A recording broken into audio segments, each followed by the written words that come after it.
Star news में हूं आपके साथ तुलिका से। देवभूमि मंथन में आपका स्वागत है। रुक करते हैं पहली खबर की ओर। खबर चमोली से है, जहां कूड़े के निस्तारण के लिए कूड़े में आग लगाई जा रही है, जिसकी वजह से पहाड़ों की हरियाली पर ग्रहण लगता नजर आ रहा है।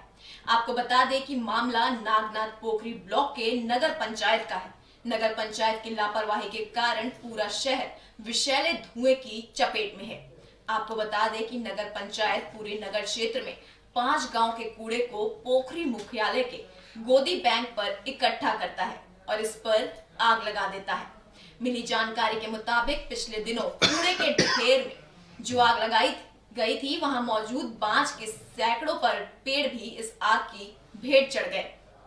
आपको बता दें कि कूड़े के ढेर में आग लगाए जाने से जहरीला धुआं उठता है, जिसकी वजह से वायु प्रदूषण बढ़ता है। साथ ही स्थानीय लोगों को भी परेशानियों का सामना करना पड़ता है। वहीं जब मामले को लेकर नगर पंचायत अध्यक्ष लक्ष्मी प्रसाद पंत से बात की गई, तो उन्होंने बताया कि कूड़े के ढेर में आग शरारती तत्वों ने लगाई है। कुछ शरारती तत्वों द्वारा बार बार जो है इस कूड़ा स्थल पे जो है आग लगाई जा रही है जी। और हमारे द्वारा बार बार जो है इस आग को बुझाया जा रहा है जी। हमारे कर्मचारी और स्वयं मैं भी जो है मौके घटने पर जाके हम कल 3 घंटे में जो है हमने उस वहाँ की जो है आग बुझा पाए हैं। जी। उससे पहले भी जो है आग लगी हुई थी। जी। जी। और उससे पहले भी हमारे कर्मचारियों द्वारा जी। आग बुझाने का काम किया गया है। जी। जी। वहाँ नगर पंचायत की छवि को बिगाड़ने के लिए जी। विरोधी जो है जी। उस पर आग लगाते जा रहे हैं। जी। और इसका जो है निस्तारण बहुत जल्द हो जाए, क्योंकि शासन द्वारा जो है हमें कूड़े निस्तारण हेतु भूमि उपलब्ध करा दी गई है। बड़ी खेदजनक स्थिति है कि पोखरी नगर पंचायत 4-5 गांवों का कूड़ा इकट्ठा करके सफाई के नाम पे और पोखरी बाजार के नज़दीक गोदी बैंड में डालती है। घना बांज का जंगल था वहाँ पे, अगल बगल अभी भी है, और उन्होंने उस कूड़े को आग लगा करके और बहुत ही नुकसान प्रकृति को किया है। लगभग 40 के करीब पेड़ सूख चुके हैं, लोग काट करके ले जा रहे हैं, कई पेड़ सूखने की कगार पे हैं। इस जहाँ पे ये कूड़ा का डंपिंग बनाया गया है, इसके नीचे एक गोदी गांव है, वैष्णव लोग वहाँ पे रहते हैं। उनका नेचुरल स्रोत है पानी के, 2 धारे हैं, और पहले जब पोखरी में पानी नहीं होता था तो यहीं जाते थे लोग पानी लेने। ठीक उसके ऊपर से ये कूड़ा है, इसको जलाते हैं और बारिश आती है, नाले का पानी जाता है, सब उनके उस नौले पे जाता है, उस धारे पे जाता है, उसको बर्बाद करता है। बहुत नुकसान किया है प्रकृति को। कोटद्वार में नदियों में खनन पर सरकार पाबंदी लगा चुकी है, लेकिन इसके बावजूद नदियों से अवैध खनन की खबरें सामने आती रहती हैं। लेकिन अब खनन माफिया के हौसले पहले से भी ज्यादा बुलंद नजर आते दिख रहे हैं। दरअसल इन माफियाओं के हौसले इतने बुलंद हो चुके हैं कि अब ये सरकारी जमीनों पर भी खनन करने से बाज नहीं आ रहे। आपको बता दें कि साल 2014 में हरीश रावत सरकार के कोटद्वार के कलाल घाटी में मेडिकल कॉलेज बनाने के लिए 192 बीघा जमीन स्वीकृत की गई थी। इस जमीन पर 4 करोड़ की लागत से 4 दीवारी भी बना दी गई, लेकिन खनन माफिया ने सरकारी जमीन पर खनन कर गहरे गड्ढे खोद दिए, जिसके कारण ये 4 दीवारी कभी भी जमींदोजत भी हो सकती है। मामले को लेकर जब उप जिलाधिकारी से बात की गई, तो उन्होंने बताया कि प्रशासन को मामले से जुड़े कुछ फोटोग्राफ और वीडियो मिले हैं, जिनकी जांच के लिए तहसीलदार को आदेश दे दिया गया, जो 3 दिन के भीतर जांच रिपोर्ट भेजेंगे, जिसके बाद प्रशासन दोषियों के खिलाफ सख्त कार्रवाई करेगी। संज्ञान में आया है कुछ फोटोग्राफ्स के माध्यम से और वीडियो के माध्यम से कि वहाँ पे कुछ जो पार्ट है वो खोदा गया है। इसकी जांच के लिए तहसीलदार कोटद्वार को निर्देशित भी किया गया है और विदिन 3 डेज इसमें एक जांच रिपोर्ट भी आ जाएगी। और यदि इर्द गिर्द कोई स्टॉक है जिसके द्वारा स्टॉकिस्ट के द्वारा यदि ऐसा किया गया है, तो निश्चित तौर पर उसके खिलाफ भी इसमें कार्रवाई की जाएगी। उत्तराखंड के रामनगर से सड़क हादसे की खबर सामने आई है। मामला वीरपुर लक्षी गांव का है, जहां देर रात उप खनिज से भरी ट्रैक्टर ट्रॉली ने बाइक सवार को टक्कर मार दी। हादसे में बाइक सवार की मौके पर ही मौत हो गई।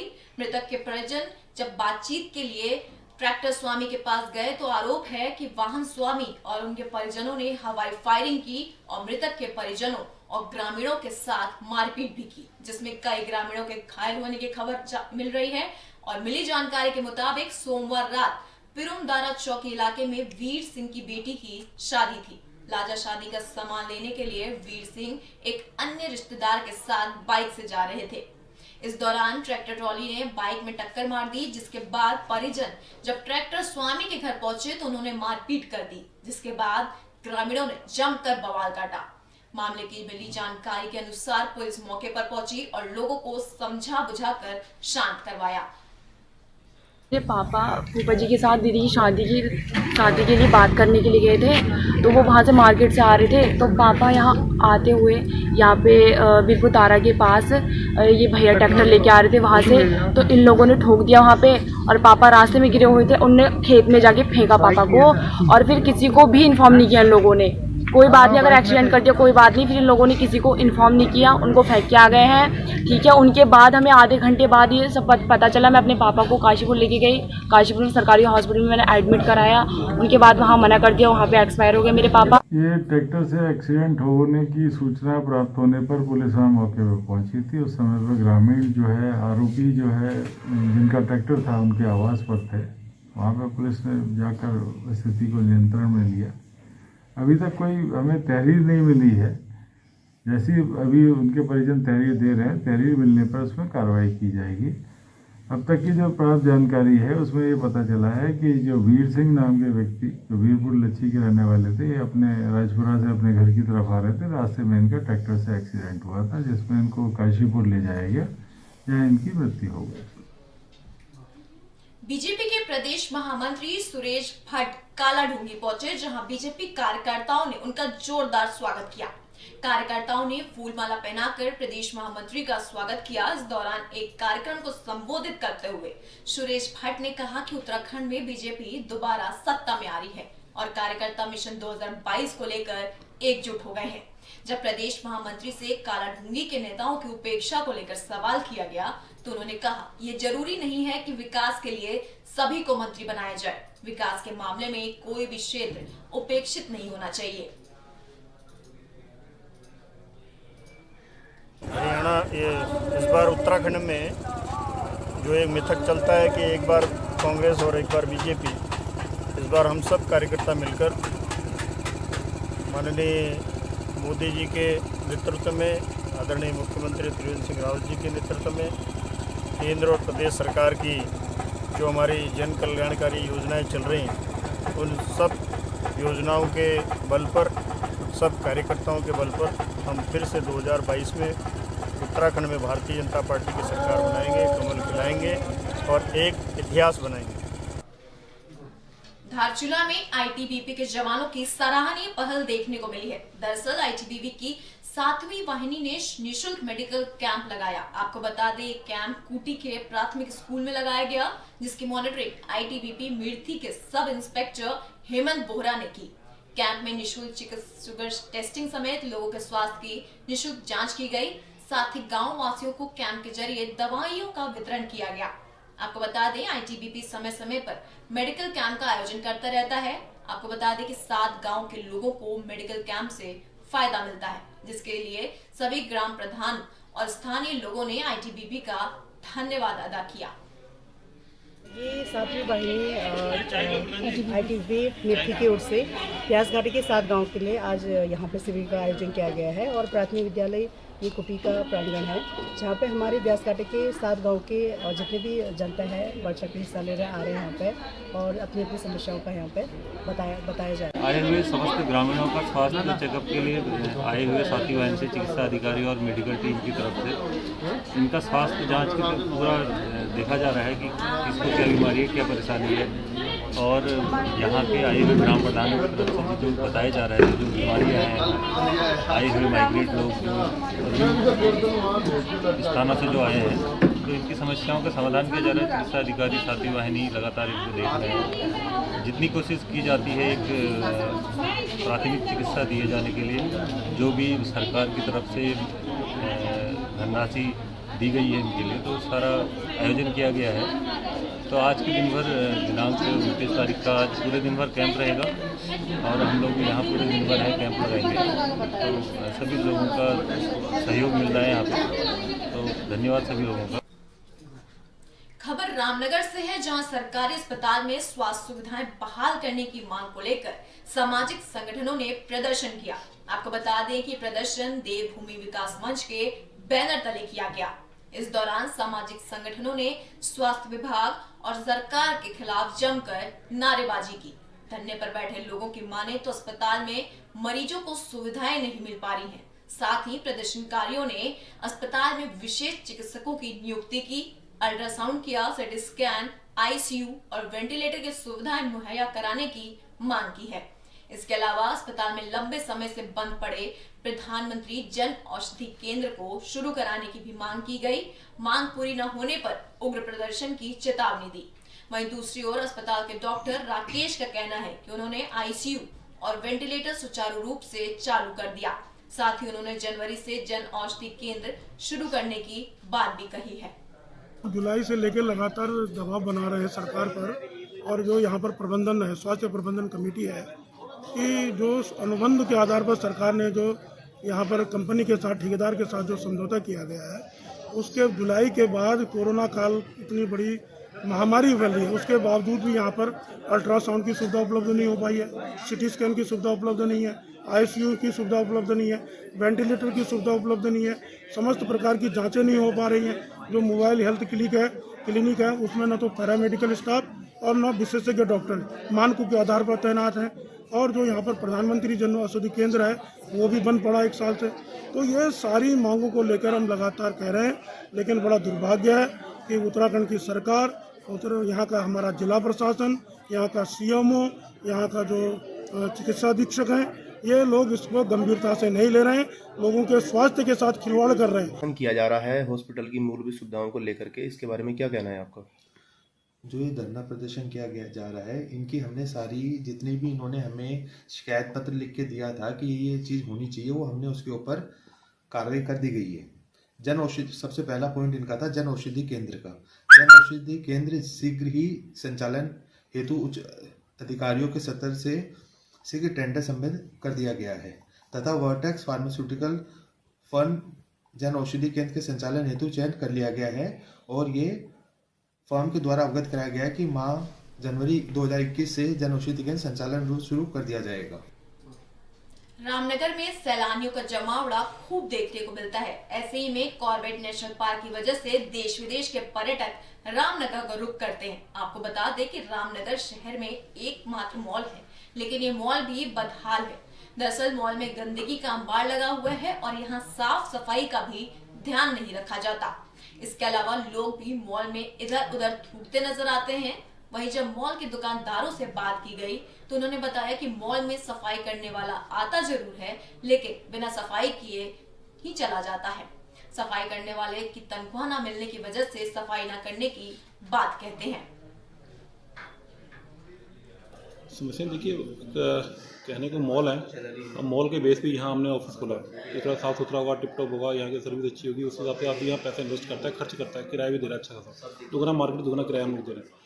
लेकिन अभी मेन बेसिक यहाँ फंडे जो हैं साफ़ सफाई का, साफ़ सफाई में कोई सफाई वाला नहीं है, अगर है तो आगे घूम घाम के चले जाते हैं। उससे पूछो तो बोले मेरे को सैलरी नहीं मिल रही है। साफ़ सफाई का ये, अगर आप टॉयलेट में भी जाते हैं पेशाब लैट्रिन के लिए, तो लैट्रिन तो छोड़िए, पेशाब करने का आपको हिम्मत नहीं पड़ेगी और अच्छा नहीं लगेगा आपको, पेशाब करने जाएगी वो नहीं है।